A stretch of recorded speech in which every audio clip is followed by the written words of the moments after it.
1987, a young girl with cerebral palsy sat in Bob Ross's studio, unable to hold a paintbrush in her trembling hands. The doctors said she would never create art. But what Bob did next not only proved them wrong, it revolutionized how the medical world understood the healing power of creativity. Do you want to know the miraculous technique that changed everything? It was a cold February morning in 1987 when 9-year-old Sarah Mitchell arrived at the PBS studio in Muncie, Indiana. She came in a wheelchair, her small body affected by cerebral palsy that made her muscles contract involuntarily. Her mother, Linda, pushed the wheelchair carefully through the studio doors, both of them nervous but hopeful. Sarah had been a fan of the joy of painting since she was 6 years old. Every weekday at 3 p.m., she would position herself in front of the television and watch Bob Ross create beautiful landscapes with what seemed like magic. She memorized every episode, knew every technique, could recite his gentle words of encouragement by heart. But Sarah couldn't paint.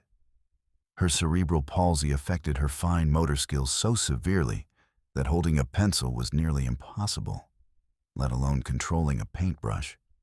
Her occupational therapist had tried for years to help her develop the coordination needed for artistic expression, but progress was minimal. That's when Linda Mitchell wrote a letter to Bob Ross. She explained her daughter's condition and her love for the show.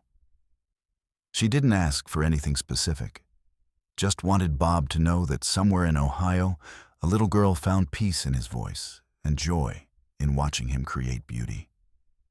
Bob's response surprised everyone. Instead of a simple thank you note, he called Linda personally and invited Sarah to visit the studio during a filming break. Every artist deserves a chance to express what's in their heart, he told Linda over the phone. We'll figure out a way.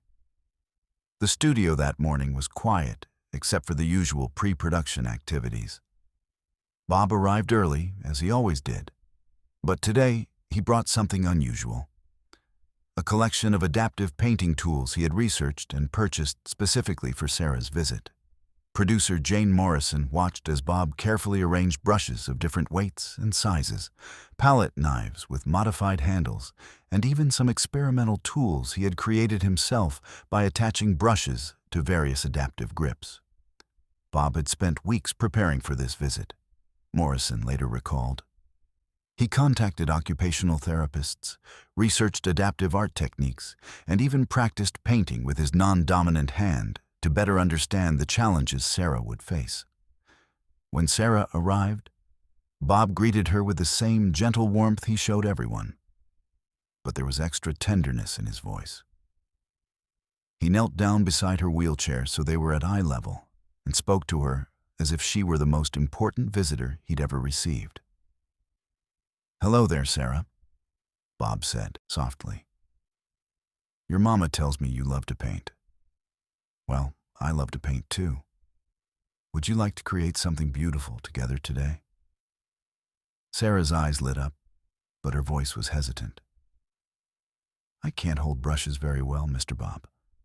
My hands shake too much." Bob's response would become legendary among those who witnessed it. He smiled that gentle smile that had comforted millions and said, "Sarah, there are 1,000 ways to make art. We just need to find your way." What happened next demonstrated the innovative spirit that made Bob Ross more than just a television painter. It revealed him as a true teacher who understood that creativity finds a way when given the opportunity. Bob had set up a special easel that could be adjusted to the perfect height for Sarah's wheelchair. Instead of traditional brushes, he introduced her to what he called Sarah's special painting tools. There were brushes attached to longer, weighted handles for better control, sponges on sticks for creating texture, even small rollers that could create interesting effects with minimal hand movement. But the most revolutionary tool was something Bob had developed specifically for this visit. A painting system that responded to larger arm movements rather than fine motor control. By attaching brushes to a lightweight arm brace, Sarah could create strokes using her shoulder and elbow movements, bypassing the hand control that was so difficult for her. "Look at this, Sarah," Bob said, demonstrating the arm brush system. "We're going to paint with big, beautiful movements. Your whole arm becomes the brush." Sarah was fascinated but still uncertain. "What if I mess it up?" "Oh, sweet girl," Bob replied. "We don't make mistakes here. We make happy accidents. And sometimes the most beautiful art comes from doing things differently than everyone else." Welcome to Bob Ross, The Untold Legacy. Thank you for joining us for another incredible story about the man who changed lives through art. Before we continue with Sarah's amazing journey, I'd love to know where you're watching from. Please drop your location in the comments. And if this story is already inspiring you, please hit that subscribe button and give this video a like. It helps us share more of these beautiful, untold moments from Bob's life. Now, let's see what happened when Sarah picked up that brush. Bob began by showing Sarah how to load the special brush with paint. Her movements were unsteady at first, but Bob's patience was infinite. He didn't try to guide her hands or correct her technique. Instead, he encouraged every stroke, no matter how it looked. "That's it, Sarah," Bob exclaimed as she made her first mark on the canvas. "Look at that beautiful blue. You're creating sky, just like we do on the show." Sarah's face transformed. The concentration required for painting seemed to calm her muscle spasms. Her breathing became more regular, and slowly, her movements became more controlled. "The brush is helping me," Sarah whispered in amazement as she created her first intentional stroke across the canvas. Bob nodded knowingly. "That's because you're not fighting with the brush anymore. You're dancing with it." Over the next 2 hours, something extraordinary happened. Sarah, who had never been able to create visual art before, began painting a landscape. It wasn't technically perfect. The trees were crooked, the mountains were purple instead of gray. But it was undeniably beautiful and uniquely hers. More importantly, as Sarah painted, her muscle control improved visibly. The repetitive, flowing motions seemed to provide exactly the kind of therapy her body needed. Her spasms became less frequent, her breathing steadied, and her confidence grew with every brushstroke. Dr. Patricia Williams, Sarah's neurologist, had come to the studio at Linda's invitation. She watched in amazement as painting appeared to provide Sarah with motor control benefits that years of traditional therapy hadn't achieved. "What I'm seeing," Dr. Williams later told medical colleagues, "challenges everything we thought we knew about cerebral palsy therapy. The combination of creative expression, adaptive tools, and the meditative nature of painting is creating neurological pathways we haven't been able to access through conventional methods." As Sarah painted, Bob shared his philosophy about art and ability in a way that would influence occupational therapy for decades to come. "You know, Sarah," Bob said as he helped her create clouds in her sky, "I've always believed that everyone has an artist inside them. Sometimes we just need to find new ways to let that artist out. Your way might be different from other people's ways, but different doesn't mean less beautiful." Sarah was completely absorbed in her work now. The girl who had arrived nervous and uncertain was creating art with joy and confidence. Her painting showed a mountain landscape with a bright yellow sun and trees that seemed to dance across the canvas. "Look what you've created," Bob said, stepping back to admire Sarah's work. "This is your vision, your beauty, your gift to the world." Sarah stared at her painting with wonder. "I really did that? I really painted a picture?" "You certainly did," Bob confirmed. "And it's one of the most beautiful paintings I've ever seen, because it came from your heart." But the real miracle was yet to come. As Sarah continued painting over the following hours, Dr. Williams documented improvements in her motor control that seemed impossible. The adaptive techniques Bob had developed weren't just allowing Sarah to paint.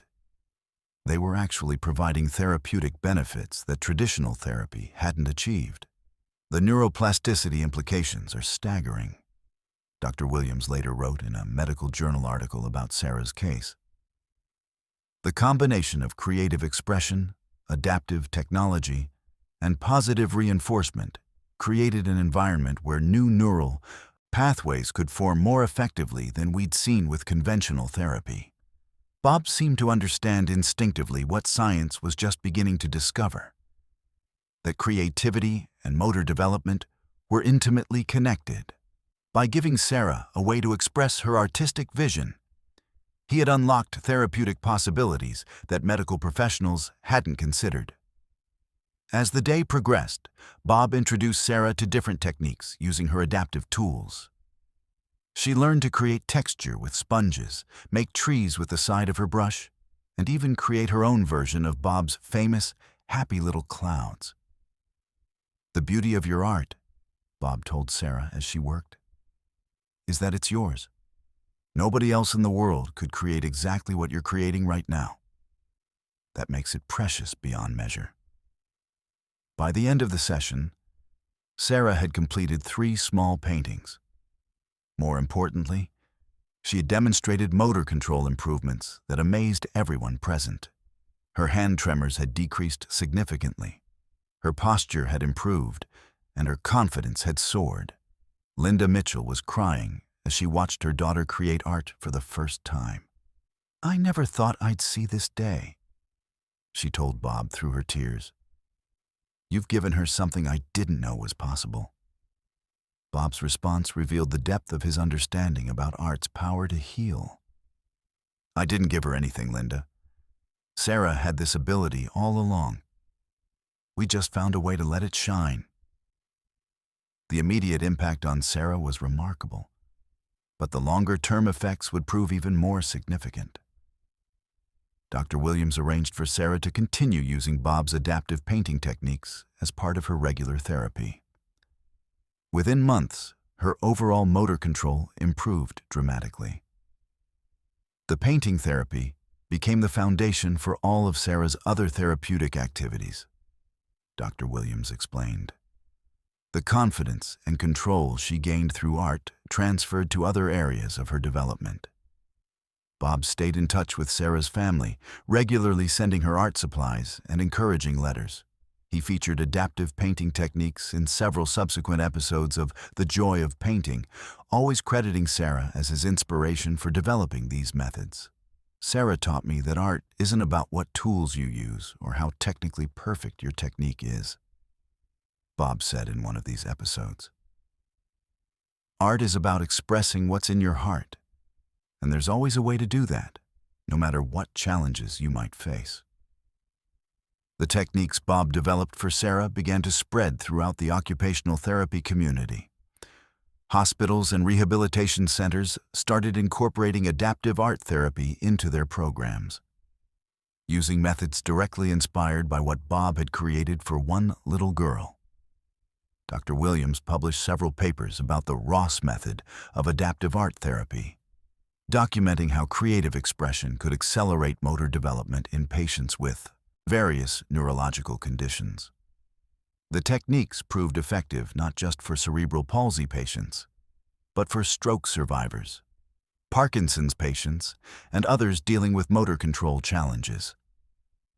Bob Ross inadvertently became a pioneer in therapeutic art, Dr. Williams wrote years later. His intuitive understanding of how creativity could unlock healing pathways was decades ahead of formal medical research. Sarah continued painting throughout her childhood and into adulthood. The skills and confidence she gained through Bob's adaptive techniques helped her develop far beyond what her original doctors thought possible. She learned to write, to use a computer, and eventually to drive a modified vehicle. "That day with Bob Ross changed the trajectory of my entire life," Sarah said in an interview when she turned 25. He showed me that my limitations didn't define what I could create or who I could become. Sarah's original painting from that day in 1987 hung in Bob's personal studio until his death. In his will, he left it to the Cerebral Palsy Foundation, along with detailed instructions for the adaptive painting techniques he had developed. The Bob Ross Foundation continues to provide adaptive art therapy programs in hospitals and rehabilitation centers worldwide. Every year, hundreds of patients experience similar breakthroughs to Sarah's, learning that creativity can unlock healing in ways traditional medicine alone cannot achieve. Bob understood something profound about human nature, reflects current Foundation Director Martha Stevens. He knew that everyone needs to create, to express themselves, to feel the joy of making something beautiful. His genius was figuring out how to make that possible for everyone, regardless of their physical challenges. The story of Bob Ross and Sarah Mitchell has become a cornerstone of adaptive art therapy training programs. Medical students, occupational therapists, and art therapists study the case as an example of how innovation, compassion, and understanding can create healing opportunities where none seem to exist. But perhaps the most important legacy of that February day in 1987 is simpler than all the medical breakthroughs and therapeutic innovations. It's the lesson that every person has creative potential waiting to be unlocked, and that sometimes all it takes is someone who believes in possibilities rather than limitations. Sarah, now an adult, continues to paint using evolved versions of Bob's original adaptive techniques. Her art has been displayed in galleries, and she teaches adaptive art classes to children with disabilities. In every class, she begins with the same words Bob spoke to her that transformative day. There are 1,000 ways to make art. We just need to find your way. The ripple effects of Bob's work with Sarah continue to spread. Every child who learns they can create despite physical challenges, every patient who finds healing through adaptive art therapy, every person who discovers their creative potential in spite of limitations. They're all part of Sarah's story and Bob's legacy. Modern occupational therapy now routinely incorporates creative expression as a therapeutic tool, a practice that can be traced directly back to Bob Ross's innovative work with one 9-year-old girl who just wanted to paint. Medical schools teach courses on the intersection of creativity and healing, using Bob's methods as foundational examples. What Bob did intuitively, explains Dr. Michael Chen, current director of adaptive art therapy at Johns Hopkins. We now understand through neuroscience. Creative expression activates multiple brain regions simultaneously, creating new neural pathways and accelerating healing in ways we're still discovering. Sarah's success story inspired Bob to develop adaptive techniques for other disabilities as well. Before his death, he had created painting methods for people with visual impairments, hearing loss, and various mobility challenges. Each technique was developed with the same philosophy, that creativity finds a way when given the opportunity. The PBS studio in Muncie now has a permanent adaptive art station where visitors with disabilities can experience painting using Bob's techniques. Thousands of people have tried painting there for the first time, many achieving success they never thought possible. Every person who paints at that station, says current studio director Tom Bradley, is continuing Sarah's story. They're proving Bob's belief that art belongs to everyone, not just those with traditional abilities.